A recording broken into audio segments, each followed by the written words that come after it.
Jordan उतना ही बड़ा मुजरिम है जितना बड़ा नेतन्याहू है। इसका खानदान ही ऐसा है। इसने सल्तनत उस्मानिया की बर्बादी की, इसके दादा ने, इसके बाप ने यही किया, ये भी यही कर रहा है। इसराइल को बचाने के लिए अमेरिका अभी तक पीछे से था, अब वो मुकम्मल तौर पे आएगा, क्योंकि वो जो उनका पाला हुआ जानवर है वो खतरे में है इस वक्त। एक इस्लामिक मुल्क बचा है, बस। लेकिन और इस्लामिक मुल्क तो 57 है। 57 आप कहते रहिए, 57 है, कौन सी चीज वहाँ इस्लाम की हो रही है? वहाँ अपनी औरतों को बाल खोल के नचाते रहे।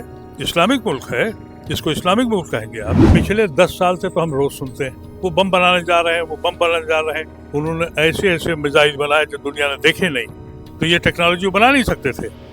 वो अपनी एनर्जी के लिए काम कर रहे थे कि ये एक कौम ऐसी है जो अल्लाह से डरती हो, किसी और से नहीं डरती। लेकिन ये जो दौलत में नशे में डूब है, हाकिम है, मुझे खौफ आता है कि कहीं इनकी बातों को वो हश्र ना हो जो गाजा में हुआ, जो अब तल अवीव में हो रहा, कि इनके घरों पे ना हो। ईरान और इजराइल के बीच युद्ध जारी है। आप देख रहे हैं कि पहले इजराइल ने ईरान पर वार किया, उसके बाद लगातार ईरान की तरफ से पलटवार का सिलसिला बना हुआ है। मेरे साथ बातचीत करने के लिए पूर्व सांसद मोहम्मद अदीब साहब मौजूद हैं। अदीब साहब, सबसे पहले क्या कुछ कहना चाहेंगे इस स्थिति पर, क्योंकि नुकसान दोनों तरफ हो रहा है, ईरान में भी हो रहा है और इजराइल पर भी लगातार ईरान की तरफ से वार किया जा रहा है। इस स्थिति को कैसे देखते हैं और इस युद्ध पर क्या कहेंगे? देखिए, इसराइल ने वही बुज़दिलाना हरकत करी, अमेरिका और दोनों ने मिलकर यह साजिश रची। अमेरिका ने कहा कि हम आपको 16 तारीख को बैठेंगे और बातचीत करेंगे। ईरान ने खुलूस के साथ कहा कि ठीक है, हम बातचीत करेंगे। जब मुतमईन कर दिया तो ये फैसला फरवरी में ही दोनों ने तय कर लिया था। उनकी नज़र में एक ही इस्लामिक मुल्क बचा है, वो ईरान है। एक इस्लामिक मुल्क बचा है, बस। लेकिन और इस्लामिक मुल्क तो 57 है। 57 आप कहते रहिए, 57 है, कौन सी चीज वहाँ इस्लाम की हो रही है? बादशाहत है, और बादशाह जो चाहता है वो गुलामी की, वो गुलामी करता है। अभी आपने देखा ट्रम्प गए थे वहाँ, करोड़ों खरबों के असलहे बेच के, और नाच गाने हो गए। हमको ये समझाया गया कि अपनी औरतों के बाल बंद रखना, वहाँ अपनी औरतों को बाल खोल के नचाते रहे। इस्लामिक मुल्क है, इसको इस्लामिक मुल्क कहेंगे आप? बहरहाल उनको तकलीफ है ईरान से, उन्होंने जो बुज़दिलाना हरकत करी उनके तसव्वुर में भी नहीं था। इजराइल का कहना है कि न्यूक्लियर बम बना चुका होता अगर हमला नहीं किया जाता। पिछले 10 साल से तो हम रोज सुनते हैं वो बम बनाने जा रहे हैं, वो बम बनाने जा रहे हैं। इससे पहले जब वो आए थे ट्रम्प साहब, वो बम बनने, अरे भाई, बम बनाने में उनको कितना वक्त लगता है? जब चाहे बना लेंगे। क्या समझते हैं आप? जब सारा चीज उनके पास है, उन्होंने ऐसे ऐसे मिसाइल बनाए जो दुनिया ने देखे नहीं, तो ये टेक्नोलॉजी बना नहीं सकते थे। वो अपनी एनर्जी के लिए काम कर रहे थे, लेकिन एक बहाना चाहिए था, क्योंकि अब मसला सिर्फ यह है कि नेतन्याहू की सरकार खत्म गिर रही है। वो जहन्नुम में पूरे मुल्क को दुनिया को डाल दिया उसने। उसको ये अंदाजा नहीं था, वो ये समझ ये रहा था कि ये दौलत और पेट्रोल की जो इनकम है, जिस तरह से अरब ममालिक बड़े बड़े प्लाजा, बड़े बड़े बिल्डिंगें और पैलेस बनाते हैं, ईरान भी यही करेगा।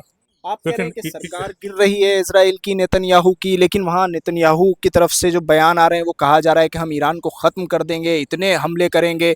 यहीं आयतुल्ला खामेनाई पर एक टारगेट करने की बात कही गई CNN की खबर के मुताबिक। फिर ट्रंप से बात हुई तो ट्रंप ने कहा नहीं, ऐसा कदम अभी नहीं उठाया जा सकता। वो इतनी ऊपर की सोच रहा है। देखिए, ऐसा है, वो ख्वाब ख्याल में कुछ रहे। जो उन्होंने डैमेज किया यहाँ के फौजी जनरल्स को और साइंटिस्ट को, वो धोखे से किया। अगर उनको ये मालूम होता कि पीस टॉक नहीं हो रही है तो वो अपने घरों पे क्यों रहते हैं? अच्छा, यानी ये जो तस्वीरें लगी हुई हैं जिनको मार दिया गया, वो सब धोखे से हुआ है, टारगेट करके नहीं? टारगेट इसलिए उनको जब ये कह दिया गया कि भाई 16 तारीख को एक एग्रीमेंट होने जा रहा है, और ट्रम्प ने ये भी कहा कि हम बहुत मुतमईन हैं, पॉजिटिव बात हो रही है, तो जंग का तस्वुर ही नहीं था। और जब ये उन्होंने किया, ये सोच के कि ट्रम्प साहब का बयान आया कि अब हमने सब खत्म कर दिया, अब आओ बात कर लो। उन्हें क्या पता था? यानी डायलॉग हो रहा था। हाँ, उनको क्या पता था कि ये एक कौम ऐसी है जो अल्लाह से डरती हो, किसी और से नहीं डरती है।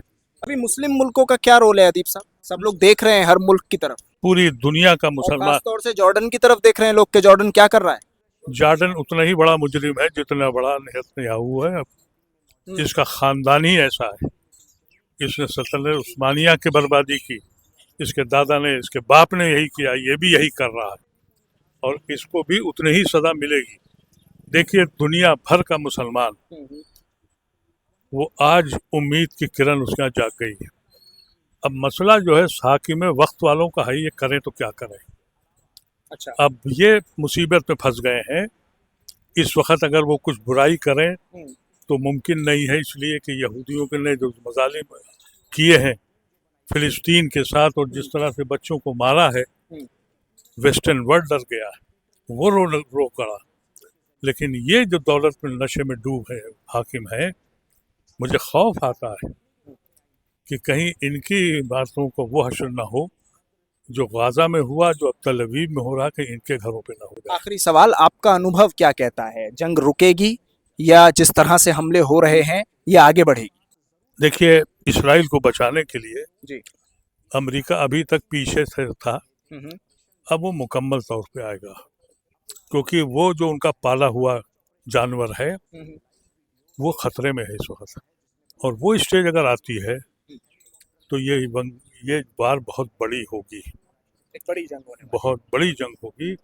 लेकिन आज की डेट में जो ईरान ने एक्शन लिया है वो वापस नहीं होगा, और इसका एहसास रशिया को भी है और चाइना को भी है। तो अब खैर मनाएं जॉर्डन के लोग और अमेरिका के वो लोग, क्योंकि उन्होंने तय कर लिया है। देखिए मुकाबला क्या है, 16 लाख किलोमीटर जी। ईरान का रकबा है और इसराइल 20,000 किलोमीटर। भून के रख दिया उन्होंने और रख देंगे ईरान। और अब आप ईरान को कहते हैं, ईरान ने पिछले 20 साल में क्या क्या नहीं झेला। इराक से जंग लड़ी सालों साल, और बैन लगा हुआ इंटरनेशनल 20 साल से, सैंक्शंस हैं। और उसके बावजूद वो कौम जिंदा है। तो आप ये मत समझिए सरेदस्त नुकसान हो रहा है, लेकिन जो मंजर इस वक्त तल अवीव में दिख रहा है, मैं अपनी आंखों से वो मंजर इंशाल्लाह देखूंगा जो मैंने गाजा में इमारतों पर देखा है। बहुत बहुत शुक्रिया बातचीत करने के लिए। दिल्ली से INN चैनल के लिए साहिल नकवी।